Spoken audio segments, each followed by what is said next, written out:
Assalamualaikum warahmatullahi wabarakatuh. Apa kabarnya teman-teman? Balik lagi di kajian online. Pak Prabowo telah memanggil teman-teman. Diketahui Presiden terpilih kita Bapak Prabowo Subianto telah memanggil 49 nama calon Menteri Kabinet untuk periode 2024-2029. Sebelumnya kita juga telah tampilkan teman-teman daftar namanya 49 di video kita sebelumnya. Dan hari ini kita mau langsung mendengarkan pernyataan lengkap dari Pak Prabowo ya terkait pemanggilan 49 calon menteri ini. Seperti apa keterangan dari Pak Prabowo, kita bakal sama-sama mendengar. Untuk informasi ini kita dapat dari Metro TV ya teman-teman, di kanal YouTube atau di video yang berjudul Tujuan Prabowo Panggil Calon Menteri, Yakinkan Mereka Bersedia atau Tidak. Nah, sebelumnya teman-teman, untuk informasi buat yang kelewat, tidak ada satupun yang buat yang belum tahu teman-teman, tidak ada satupun diketahui kader PDIP yang hadir dalam pemanggilan 49 calon menteri ke Kertanegara, dan tentu ini mengindikasikan bahwa deal-deal politik antara Pak Prabowo dan juga Ibu Megawati ini kandas atau batal dan tidak sesuai dengan keinginan kedua belah pihak.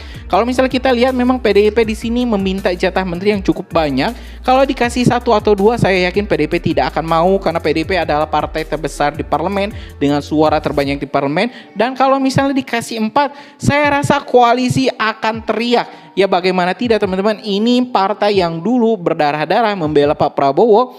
Lah setelah Pak Prabowo menang malah dikasih jatah cuma 1 atau 2. Sedangkan PDIP yang tidak membantu apapun saat Pak Prabowo kampanye, saat Pak Prabowo berjuang, tiba-tiba masuk dan langsung mendapatkan jatah 4 kursi. Oke teman-teman, tanpa panjang lebar lagi, mending kita langsung saja simak pernyataan lengkap dari Prabowo Subianto.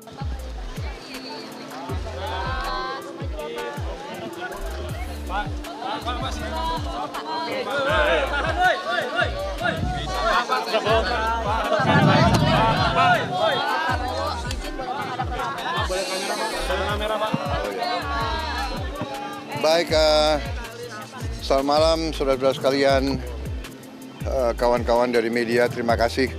Lengkap sekali ya, banyak sekali ya, terima kasih. Saudara sudah dengan tekun nunggu ya. Memang hari ini saya memanggil calon-calon menteri dan wakil menteri, beberapa di antara mereka. Sebenarnya proses ini sudah berjalan lama ya. Kita adakan pemantauan, diskusi, dan sebelum saya undang ke sini sebenarnya mereka sudah menyatakan bersedia membantu saya. Jadi sebetulnya hari ini hanya mengkonfirmasi. Saya konfirmasi, saya yakinkan mereka bersedia atau tidak bantu saya di bidang yang saya tawarkan kepada mereka. Alhamdulillah semuanya menyatakan sanggup. Saya memberi beberapa penekanan kira-kira ya arah kebijakan kita.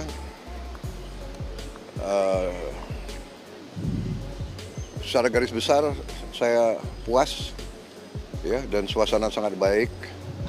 Semuanya mengerti bahwa kita harus bekerja dengan baik, bekerja dengan keras, bekerja sebagai tim dalam suasana dunia penuh ketidakpastian. Kita benar-benar harus bekerja dengan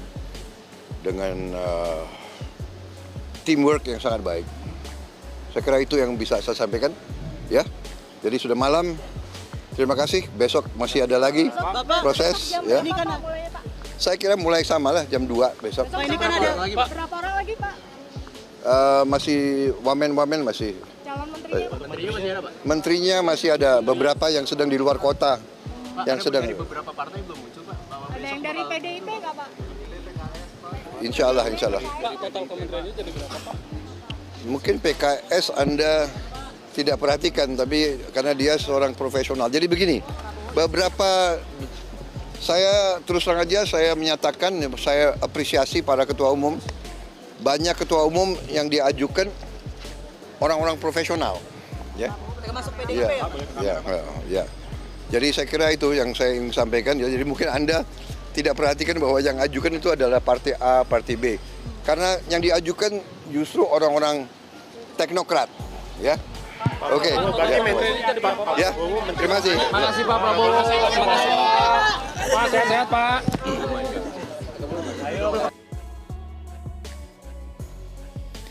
Ya teman-teman, barusan kita telah mendengar pernyataan lengkap dari Presiden terpilih kita, Bapak Prabowo Subianto, yang menerangkan terkait hasil pemanggilan 49 calon menteri dan juga wakil menteri ke kediamannya di Kertanegara. Kita ketahui teman-teman, barusan ditanya oleh para wartawan kenapa tidak ada kader-kader PDIP yang hadir terlihat, pentolan-pentolan PDIP yang tidak hadir terlihat. Ya, Pak Prabowo di sini hanya mengatakan bahwa tidak semua calon menteri yang dipanggil itu harus berasal dari partai, dan mungkin ini partai sendiri yang mengusulkan, rekomendasinya itu adalah dari jalur profesional. Tapi ya yang jelas teman-teman, kita memang kalau misalnya ini PDIP masuk, saya yakin harus ada 1 atau 2 nama petinggi PDIP yang memang diberikan jatah kursi. Tapi yang jelas di sini belum hadir teman-teman. Tidak ada Ibu Puan, tidak ada Sekjen PDIP ataupun para petinggi PDIP yang hadir untuk berkumpul dengan koalisi Pak Prabowo di Kertanegara. Dan ini tentu teman-teman adalah sinyal negatif terkait koalisi dengan PDIP, dan saya yakin juga teman-teman ini PDIP memang tidak akan mau kalau misalnya hanya diberikan jatah 1 kursi atau ya 2 kursi. Ya lebih baik, lebih enak jadi oposisi. Kalau misalnya mengkritik ya lebih lantang, kalau misalnya menolak kebijakan ya bisa lebih keras. Tapi kalau misalnya sudah masuk ke koalisi, mau tidak mau sudah ada ya deal-deal politik, ini boleh, ini tidak boleh, ini harus dilakukan, ini yang tidak harus dilakukan. Maka saya yakin peran PDIP itu akan terbatasi, apalagi PDIP saya yakin ingin kembali memenangkan pemilu, ingin kembali memenangkan hati rakyat. Ya kalau misalnya dulu di era Pak SBY, PDIP tetap ya selama 10 tahun lamanya menjadi oposisi. Kalau misalnya semua kebijakan seperti kemarin dulu pernah Pak SBY menaikkan harga BBM dan Ibu Puan Maharani itu menjadi orang pertama menangis di hadapan para dewan, menyebut bahwa pemerintah ini telah memberatkan, mensiksa rakyat dengan menaikkan harga BBM. Tapi ya di era PDIP ya harga BBM juga naik berkali-kali lipat ya daripada era Pak SBY dulu. Ya mungkin itu teman-teman informasi kita hari ini. Terima kasih telah menyimak video informasi dari Kajian Online.